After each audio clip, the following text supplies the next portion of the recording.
Hey, welcome back to Roundtail Restoration, everybody. My name is Chris Fisher, restoring a 1964 Triumph TR4. Before I get into the video, I'd just like to thank everybody. I recently went over 4,000 subscribers. So as I had mentioned in my one video about how much it cost me to restore my Triumph Spitfire, every penny that I get from YouTube revenue goes back into the cars. So not an insignificant amount of money has been directly contributed by you guys having to sit through ads and everything like that. Can't wait to hit the skip button. But like I said, that money gets turned right back into the car for parts, supplies, you know, all the myriad of expenses that goes into restoring an old car. So thanks again, and I hope you enjoy the video.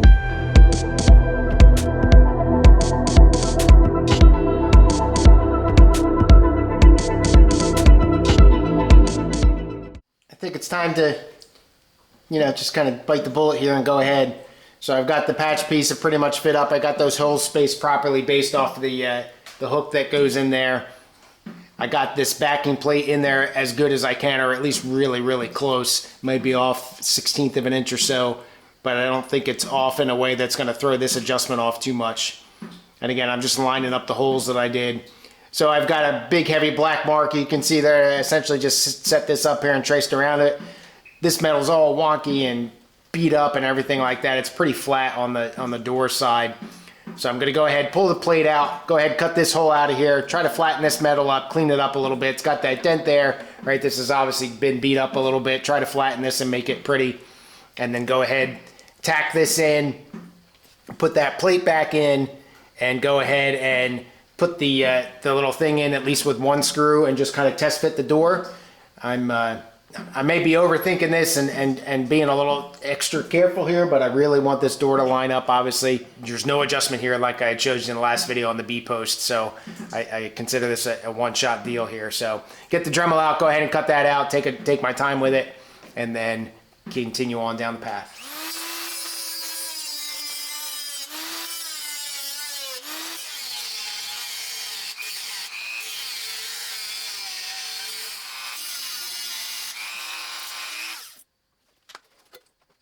I think you can see how bad shape that back side of that is. So we got that pretty much out of there. Get the patch piece here. It's not going to fit perfect, I know that, but essentially go ahead, line that guy up, get this fit up as good as I can, get it tacked in there, screw that thing on, and see if I can't get this thing figured out. Well, after much trial and error and fitting and grinding and filing and everything, it's pretty much set up now. So I'm going to essentially tack it at about 4 points probably, up here and down here, and get it to follow the curve there.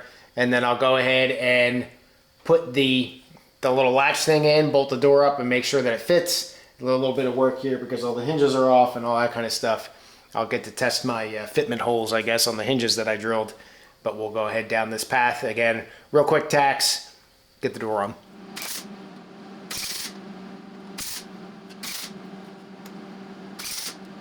Alright, so that should be enough to figure out if I've got it or not. But that's good enough now. Like I said, I'll go ahead and bolt that thing in and see how it lines up on the B-post. A little bit of work here.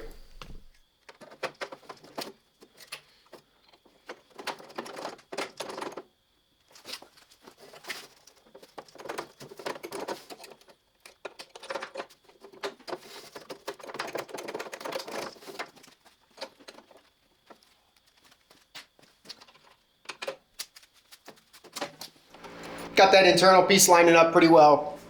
The holes match up from where I drilled it out. So I'm going to mark where this hole is now. That's the hole that I've got to put in and put the captain nut on there. Unfortunately, however, when I close the door, this latch does not line up with the catch on the B-post. Show you that real quick. So there's the latch that fits in, and it looks like it's spring-loaded or something. But you'll notice when I close the door here,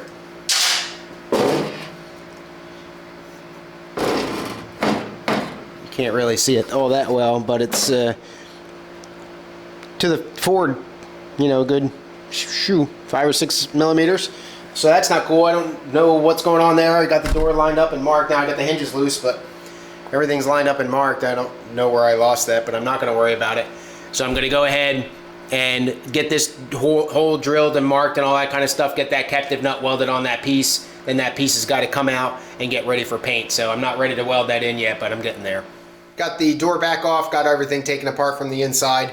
Just taking a hammer and a dolly and just kind of trying to flatten this up. I got to re-weld in that crease there.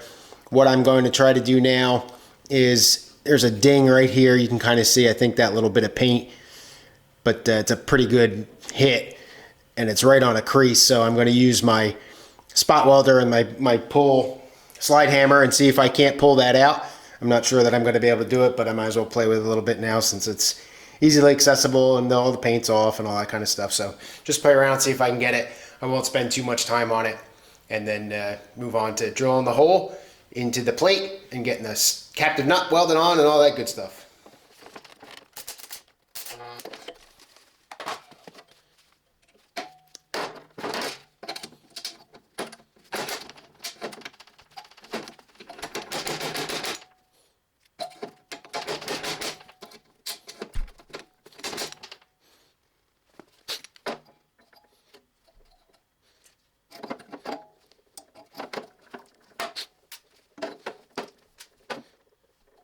You don't want to, lesson learned, you don't want to rip these out, you know, or wiggle them out or anything like that, because they will take some of the base metal with them.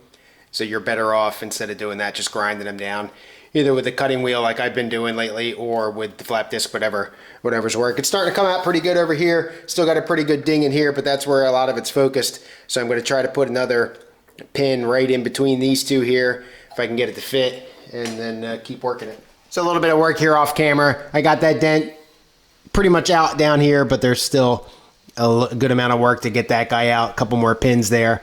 I've got this plate welded in and got some of those welds cleaned up, kind of ran around and just kind of flushed it up.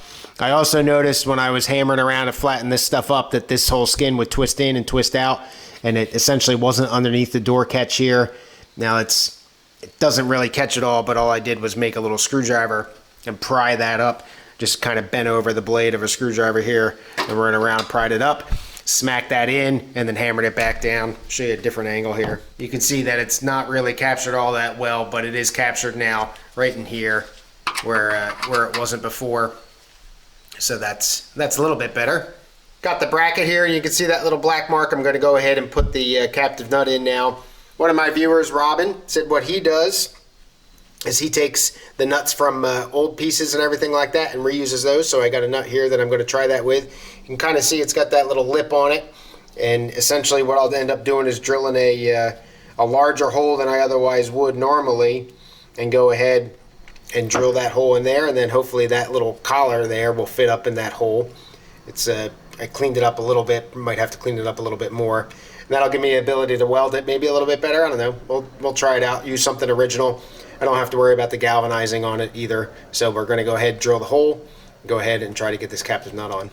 All right, got the captive screw in there, not really attached yet. The only thing I can think of, I'm not quite sure how to do this outside of just tack welding it, but I think what probably they did in the factory is there's some sort of heat or something. They would set that nut and they would heat it up or something, and kind of weld it, contact weld, something like that, because you can't really see any tack welds on the other thing. But anyway, it's in there, it's flush. So I'll go ahead across the flats there and tack it in so it's good and strong. And then this should be ready to test fit. Also, you can see these holes where I drilled through on my way to getting the spot welds out. I want to fill them back in with weld. I still want to use them as a template to line stuff up. But when I go to tack weld it in, obviously I'm going to need something there. So I think that's what I'll try to do. Go back and kind of refill those and see if I can get lucky instead of having to drill all new spot weld holes and all that. So go ahead and tack this thing in and move along.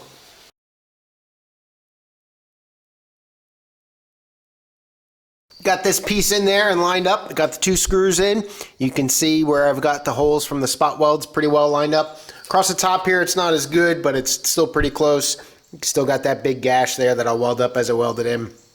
I missed one hole to fill on the reinforcement part, but I'll go ahead and fill that, get this back out, like I said, clear it with the OSPO, get that stuff rinsed off, and be ready to get it painted. I think I'm just going to use weld through primer on the the side that's going up against, and I also want to get the inside of the door cleaned up and get weld through primer on there as well. I might OSPO that too. We'll see. Get a good inspection on the inside there. So not going to be welding this in today for the paint to dry and all that kind of good stuff. But I'm happy with the solution here, and I think we're moving along. So sprayed OSPO all up in there. That's all hopefully turning that rust into whatever again it turns it into, and that should be ready here soon. Brackets down here, reinforcement plate. That's all welded up with 2 coats of weld through primer. That'll be ready to go here. Get that back in there. Get it all lined up. Get it welded in, and that should be good. I've got some parts coming hopefully this week sometime. This will be the stuff that I got from the guy who cut the back of the car apart. See what I got. He not so sure that it's going to help me now that he looked at it a little bit closer, but we'll see what we've got here, and then hopefully we'll get back on getting this floor in and go from there. So that's all I've got for today. Thanks again for watching. Thanks for the 4,000 subscribers. Please like and comment, and we'll see you next time. Cheers.